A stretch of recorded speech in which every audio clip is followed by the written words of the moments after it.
हिंदी में वो हिंदी की जो पाठ्य पुस्तक है उसमें भाषा सज्जता दी गई है। तो आज हम भाषा सज्जता में यानी कि व्याकरण में अव्यय के बारे में पढ़ेंगे। विद्यार्थी मित्र, अव्यय अर्थात अविकारी शब्द क्या कहा जाता है? अव्यय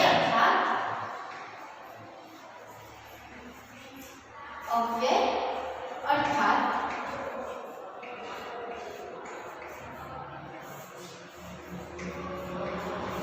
अविकारी शब्द। देखिए, अव्यय को हम इस तरह कह सकते हैं कि अव्यय अर्थात अविकारी शब्द, अविकारी अचल, अचल शब्द, अविकारी शब्द। ऐसा शब्द अव्यय अर्थात ऐसा शब्द जिससे कोई भी लिंग, वचन, काल के आधार पर बदला नहीं जा सकता, यानी कि कोई भी लिंग हो, वचन हो या काल हो, अव्यय जो शब्द है वह वैसे का वैसा ही रहेगा। तो विद्यार्थी मित्र, चलिए अब हम इस अव्यय को समझने के लिए एक एनिमेशन वीडियो देखते हैं। तो आप सभी वह एनिमेशन वीडियो ध्यान से देखिएगा। व्याकरण में हम कुछ नया सीखें उससे पहले मैं तुम्हें एक मजेदार कहानी सुनाती हूँ। एक गांव में ब्राह्मण मंदिर के निकट रहता था, परंतु उसे मंदिर से गुजारे के लिए थोड़ा बहुत मिलता था। एक दिन ब्राह्मण अपनी आजीविका की चिंता में सोचता हुआ धीरे धीरे चला जा रहा था। रास्ते में उसे एक धनी आदमी ने आटे से पर्याप्त भरा बर्तन दिया। ब्राह्मण प्रसन्नता पूर्वक घर आया। उसने अपने बिस्तर के आगे बर्तन रख लिया। खुशी के मारे उसका बुरा हाल था। उसने बर्तन को एक कपड़े से ढका और बिना खाए सो गया। वह आटे को बेचकर धनी आदमी बनने के सपने देखने लगा। सपना देखते देखते उसकी लात जोर से बर्तन पर लगी और सारा आटा बिखर गया।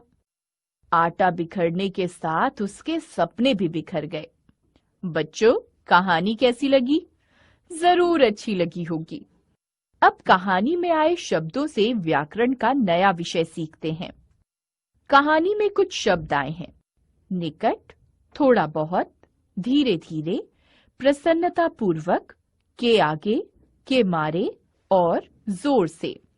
ये सभी शब्द अव्यय हैं, अर्थात वे शब्द जिनमें लिंग, वचन, कारक, वाच्य, काल आदि के प्रभाव से परिवर्तन नहीं होता। अव्यय शब्दों को अविकारी शब्द भी कहते हैं।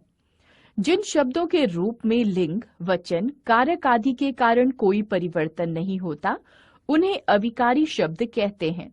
इन्हें अव्यय भी कहते हैं। अव्यय के भेद। अव्यय के 4 भेद होते हैं। पहला क्रिया विशेषण, दूसरा संबंध बोधक, तीसरा समुच्चय बोधक, चौथा विस्मयादि बोधक। क्रिया विशेषण। नेताजी अभी अभी आए हैं। वे मंच पर वहां खड़े होकर भाषण देंगे। चलो हम भी भीड़ में धीरे धीरे आगे बढ़ते हैं। ये ईमानदार नेता हैं, ये अच्छा बोलते हैं। हाँ, वे हमारे भले की बात करते हैं, उनकी बात ध्यान पूर्वक सुनना। ठीक है। सरला और शिवानी ने अपनी बातों में अभी अभी, वहां, धीरे धीरे, अच्छा, ध्यानपूर्वक शब्द बोले हैं। ये सभी शब्द अपने साथ आए क्रिया शब्दों की विशेषता बता रहे हैं। ये क्रिया विशेषण शब्द हैं। इस प्रकार क्रिया की विशेषता बताने वाले शब्दों को क्रिया विशेषण कहते हैं। संबंध बोधक। आंटी, मीनू कहाँ है? वह घर के पीछे पार्क में खेल रही है। ठीक है, मैं वहीं जाता हूँ। आदित्य, जल्दी आओ, देखो पेड़ के ऊपर बंदर बैठा है। मीनू, तुम झूले के पास चली जाओ, नहीं तो बंदर तुम पर झपट सकता है। ठीक है, चलो हम झूला झूलते हैं। आदित्य और मीनू तो झूला झूल रहे हैं, पर उन्होंने बातों बातों में संबंध बोधक शब्द बोल दिए। जैसे के पीछे, के ऊपर, के पास। ये शब्द संज्ञा शब्दों का संबंध अन्य शब्दों से जोड़ रहे हैं। संबंध बोधक का अर्थ है संबंध बताने वाला। निम्नलिखित वाक्यों को पढ़िए। जंगल के पास एक गांव था। गांव के किनारे एक नदी बहती थी। नदी के ऊपर पुल बना हुआ था। जंगल की ओर जाने के लिए पुल पार करना पड़ता है। इन वाक्यों में के पास, के किनारे, के ऊपर, की ओर शब्द क्रमशः गांव, नदी, पुल के साथ जंगल, गांव, नदी और जंगल संज्ञाओं का संबंध जोड़ रहे हैं। ये संबंध बोधक अव्यय हैं। ऐसे शब्द संज्ञा या सर्वनाम के साथ प्रयोग किए जाते हैं। इनके बिना वाक्य का अर्थ स्पष्ट नहीं होता। अतः कहा जा सकता है वे अविकारी शब्द जो वाक्य के पदों का संबंध वाक्य के किसी संज्ञा या सर्वनाम के साथ जोड़ते हैं, संबंध बोधक कहलाते हैं। समुच्चय बोधक। समुच्चय का अर्थ है जोड़ने वाला, इसलिए इसे योजक भी कहते हैं। अरे, आगे बढ़ने से पहले देखते हैं कि सोना और मोना क्यों लड़ रही हैं। मोना, तुमने सारी मिठाई खा ली और मुझे कुछ नहीं दिया। मैंने थोड़ी मिठाई बाहर खड़े लड़के को दी है क्योंकि वह भूखा था। तुम सारी मिठाई खाना चाहती थी, इसलिए मेरा इंतजार नहीं किया। सोना मोना, झगड़ो मत। मैं तुम दोनों को बाजार से ढेर सारी मिठाई लाकर दूंगी। सोना और मोना की मम्मी ने उनका झगड़ा निपटा दिया। इन दोनों ने अपने द्वारा कहे गए वाक्यों में समुच्चय बोधक शब्दों का प्रयोग किया है और क्योंकि इसलिए समुच्चय बोधक शब्द हैं। ये दो वाक्यों जो अव्यय दो शब्दों या उपवाक्यों को जोड़ने का कार्य करते हैं, उन्हें समुच्चय बोधक अव्यय या योजक कहते हैं। विस्मयादि बोधक। विस्मयादि बोधक का अर्थ है विस्मय जमा आदि, अर्थात विस्मय यानी आश्चर्य तथा अन्य भावों का बोध कराने वाले। इन वाक्यों को पढ़कर समझिए। शाबाश, तुम परीक्षा में प्रथम आए हो। अरे, वह गाय तो पहाड़ पर चढ़ गई। आहा, कितना सुंदर दृश्य है। सावधान, आगे गहरा गड्ढा है। इन वाक्यों में आए शाबाश, अरे, आहा और सावधान शब्द अलग अलग भावों का बोध करा रहे हैं। ये विस्मयादि बोधक हैं। जो अव्यय आश्चर्य, हर्ष, शोक, घृणा, भय आदि भावों को प्रकट करते हैं, उन्हें विस्मयादि बोधक अव्यय कहते हैं। कुछ विस्मयादि बोधक शब्द हैं हर्ष सूचक, आहा, वाह, शाबाश, धन्य धन्य आदि। आश्चर्य सूचक, अरे, हैं, क्या, वाह आदि। शोक सूचक, आह, हाय, ओह आदि। घृणा सूचक, छी छी, धत आदि। स्वीकृति सूचक, हाँ हाँ, जी, अच्छा, ठीक आदि। विस्मयादि बोधक शब्दों का प्रयोग प्रायः वाक्य के आरंभ में होता है। इन शब्दों के बाद विस्मयादि बोधक चिन्ह लगाया जाता है। हमने सीखा, जिन शब्दों के रूप में लिंग, वचन, कारक आदि के कारण कोई परिवर्तन नहीं होता, वे अविकारी शब्द या अव्यय कहलाते हैं। क्रिया विशेषण, संबंध बोधक, समुच्चय बोधक और विस्मयादि बोधक शब्द अविकारी होते हैं। क्रिया की विशेषता बताने वाले शब्द क्रिया विशेषण कहलाते हैं।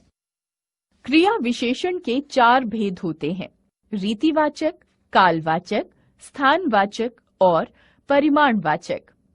संज्ञा या सर्वनाम शब्दों के साथ आकर उनका संबंध वाक्य के अन्य शब्दों के साथ बताने वाले अव्यय संबंध बोधक अव्यय होते हैं। 2 शब्दों, वाक्यांशों या वाक्यों को जोड़ने वाले शब्द समुच्चय बोधक कहलाते हैं। मन के भावों को प्रकट करने वाले अव्यय। विद्यार्थी मित्रों, आप सभी ने एनिमेशन वीडियो देखा, तो वीडियो में हमने क्या देखा? तो वीडियो में हमने देखा कि अव्यय किसे कहते हैं। तो अव्यय अर्थात अविकारी शब्द, ऐसे शब्द जो किसी भी लिंग, वचन या काल के अंतर्गत वैसे ही वैसे रहते हैं।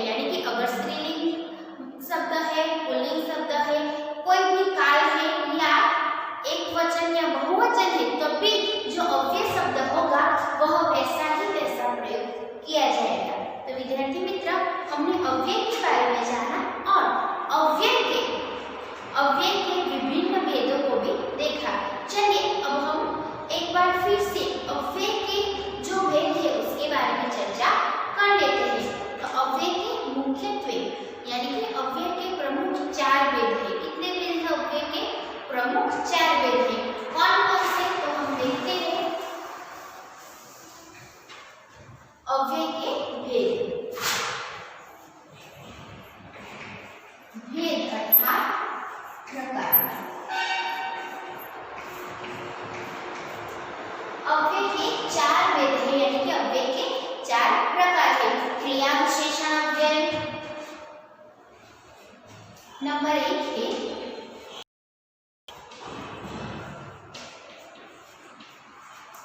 क्रिया विशेषण अव्यय।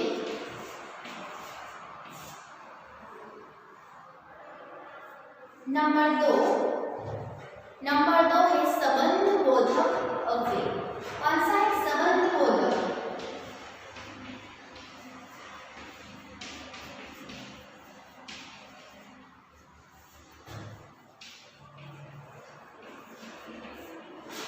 नंबर 3 अव्यय का तीसरा प्रकार है समुच्चय बोधक अव्यय। क्या है तीसरा प्रकार? समुच्चय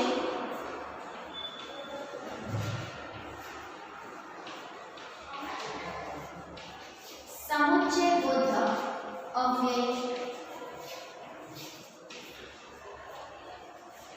अव्यय का चौथा प्रकार है विस्मयादि बोधक अव्यय।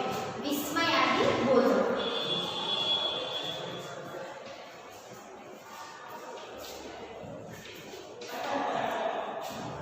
विस्मयादि बोधक अव्यय। विद्यार्थी मित्र देखिए अव्यय के 4 भेद हैं यानी 4 प्रकार हैं। क्रिया विशेषण अव्यय, संबंध बोधक अव्यय, समुच्चय बोधक अव्यय, विस्मयादि बोधक अव्यय। विद्यार्थी मित्र चलिए अब हम एक एक करके बारी बारी से अव्यय के प्रकारों को देखेंगे।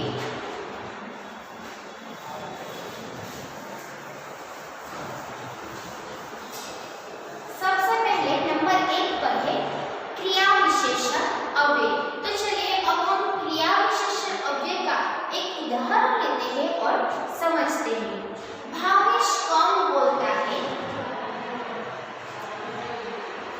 भावेश कम बोलता है। भावेश कम बोलता है। तो देखिए इस वाक्य को ध्यान से पढ़िए। भावेश कम बोलता है। तो जो क्रिया विशेषण अव्यय है उसकी जो व्याख्या है इस प्रकार होती है कि जो शब्द क्रिया की विशेषता दर्शाते हैं उसे क्रिया विशेषण अव्यय कहा जाता है। तो शब्द की क्रिया की विशेषता।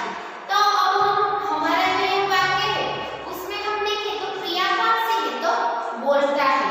तो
जाएंगे, हम आज घूमने जाएंगे। तो यहाँ पर इस वाक्य में क्रिया क्या है? तो क्रिया है घूमने जाना, यानी घूमने जाने की क्रिया करनी है। लेकिन कब जाएंगे? तो आज ही जाएंगे। तो यह जो क्रिया है ये घूमने जाना, यह क्रिया है। और उस क्रिया की विशेषता क्या है? तो क्रिया की विशेषता यह है कि आज ही हमें घूमने जाना है। तो यह जो आज शब्द है वह क्या है? तो वह है क्रिया विशेषण अव्यय।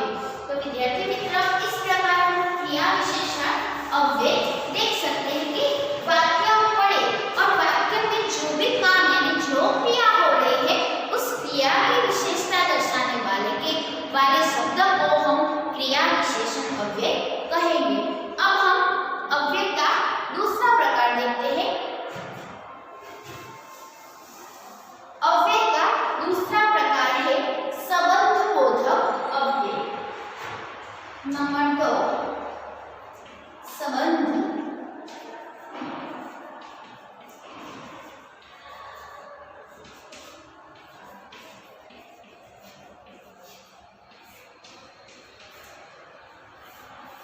संबंधबोधक अव्यय। तो विद्यार्थी मित्र, अगर हम संबंधबोधक अव्यय के बारे में बात करें तो उसकी व्याख्या इस प्रकार हो सकती है कि जो शब्द किसी भी संज्ञा या सर्वनाम के बाद प्रयुक्त किया गया हो, जो शब्द किसी भी संज्ञा और सर्वनाम के बाद प्रयुक्त किया गया हो तथा अन्य संज्ञा या सर्वनाम या अन्य शब्दों के साथ उसका संबंध बनाया जाता है तो उसे संबंधबोधक अव्यय कहा जाता है। तो चलिए अब हम संबंधबोधक अव्यय का एक उदाहरण देखेंगे। तो उदाहरण इस प्रकार है, राम के साथ लक्ष्मण वन में गए। राम के साथ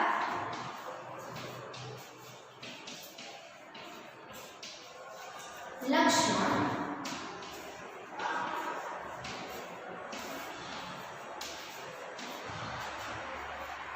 वन में गए। तो यहाँ पर देखिए, राम के साथ लक्ष्मण वन में गए। तो राम क्या है? तो राम संज्ञा है। हमने व्याख्या देखी इस प्रकार की, जो शब्द किसी न किसी संज्ञा के बाद प्रयुक्त होता है और उस वाक्य में आने वाली दूसरी संज्ञा या सर्वनाम का उसके साथ संबंध जोड़ा जाता है तो उसे संबंधबोधक अव्यय कहा जाता है। तो यहाँ पर देखिए, राम के साथ लक्ष्मण वन में गए। तो यहाँ पर राम संज्ञा है और लक्ष्मण भी संज्ञा है। इन दो संज्ञाओं को जोड़ने का यानी कि इन दो संज्ञाओं के बीच संबंध प्रस्तुत करने का काम किसने किया? तो के साथ शब्द। किसने किया? के साथ। तो यहाँ पर यह जो शब्द है के साथ, उसे हम संबंधबोधक अव्यय कह सकते हैं। यानी कि एक संज्ञा का दूसरी संज्ञा के साथ संबंध बनाना उसे संबंधबोधक अव्यय कहा जाता है। यानी कि जो शब्द संज्ञा या सर्वनाम के बाद प्रयुक्त हुआ है और वाक्य में आने वाले दूसरे शब्द या संज्ञा के साथ उसका संबंध दर्शाता है उसे संबंधबोधक अव्यय कहा जाता है। तो अपना एक और उदाहरण हम देखते हैं। तो एक और उदाहरण हम ले तो इस प्रकार देखा जा सकता है, सोनल और मीना सिनेमा देखने गई है।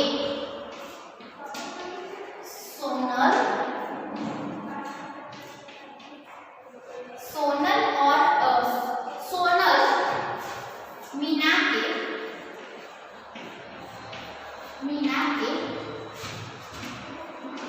आगे बैठी है। सोनल मीना के आगे बैठी है। तो देखिए इस वाक्य में हमें क्या दिखाई दे कि सोनल मीना के आगे बैठी है। यानी कि यहाँ पर सोनल और मीना जो संज्ञा है उसका संबंध दर्शाया जाता है किस शब्द के द्वारा? तो के आगे, यानी कि सोनल मीना के आगे बैठी है। यानी कि सोनल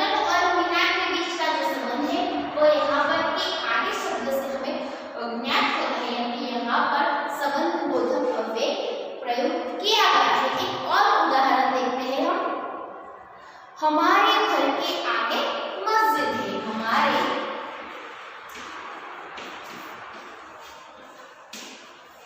घर के आगे मस्जिद है। हमारे घर के आगे मस्जिद है। तो हमारा घर यानी यह एक संज्ञा है और ये दूसरी संज्ञा मस्जिद है। तो यहाँ पर दो संज्ञाओं को जोड़ने का काम किस शब्द ने किया है? तो के आगे, यानी कि घर और मस्जिद दो संज्ञा है और दो संज्ञा के बीच संबंध स्थापित किया है के आगे शब्द ने। तो यहाँ पर जो के आगे शब्द है वह उसे हम संबंध बोधक अव्यय कह सकते हैं, यानी कि जो शब्द दो संज्ञा या दो सर्वनाम या फिर किसी संज्ञा या सर्वनाम के बीच का संबंध हमें दिखाता है, संबंध का बोध कराता है, उसे हम संबंध बोधक अव्यय कह सकते हैं। विद्यार्थी मित्र, ये हुआ हमारा दूसरा भेद संबंध बोधक अव्यय। अब हम अव्यय का तीसरा भेद देखते हैं, समुच्चय बोधक अव्यय।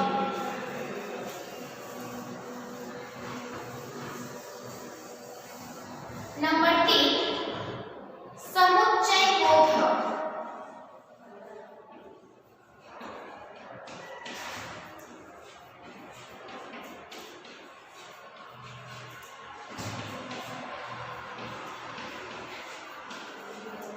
समुच्चय बोधक अव्यय कहा जाता है। तो देखिए यहाँ पर और, तथा, किंतु, अथवा, इसलिए और तथा, किंतु या इसलिए और, तथा, किंतु, इसलिए जैसे शब्दों का उपयोग जिस वाक्य में किया जाता है वहां पर समुच्चय बोधक अव्यय कहा जाता है। तो देखिए अब हम और उदाहरण देखेंगे यहाँ पर। तो रमेश ने परिश्रम किया इसलिए प्रथम आया। रमेश ने परिश्रम किया इसलिए प्रथम आया। रमेश ने परिश्रम किया इसलिए प्रथम आया। तो यहाँ पर देखिए दो वाक्यों अथवा दो शब्द को परस्पर मिलाने वाले शब्द को, दो वाक्य और दो शब्द को परस्पर मिलाने वाले शब्द को हम समुच्चय बोधक अव्यय कहेंगे। तो वो कौन कौन से शब्द हैं? तो और, तथा, किंतु, इसलिए यह जो चार शब्द है वह दो वाक्यों या दो शब्द को जोड़ने का काम करते हैं। तो यहाँ पर उसे समुच्चय बोधक अव्यय कहा जाता है। यहाँ पर देखिए दो वाक्य, रमेश ने परिश्रम किया, तो यह एक वाक्य हुआ और दूसरा वाक्य प्रथम आया, यानी कि रमेश प्रथम आया। यह दो वाक्यों को जोड़ने का काम किसने किया? तो इसलिए शब्द ने किया। तो यहाँ पर यह जो शब्द है इसलिए वह समुच्चय बोधक अव्यय कहा जाता है, यानी कि दो वाक्य या दो शब्दों को जोड़ने का काम जो करता है उसे समुच्चय बोधक अव्यय कहते हैं। एक और उदाहरण हम देखेंगे। देखिए यहाँ पर एक और उदाहरण है, अंजलि और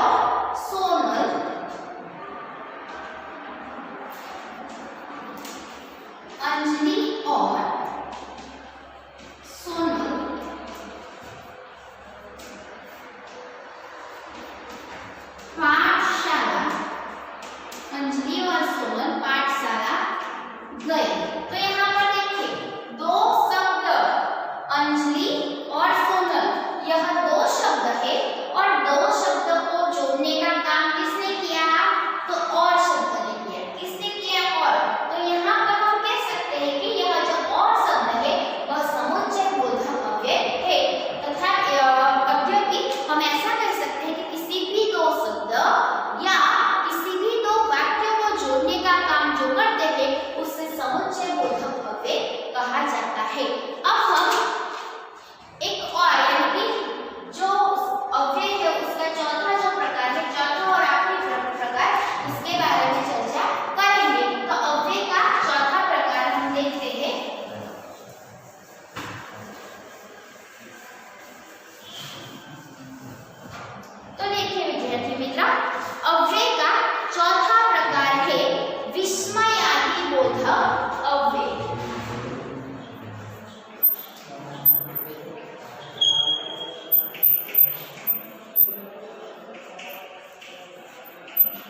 विस्मयादिबोधक अव्यय।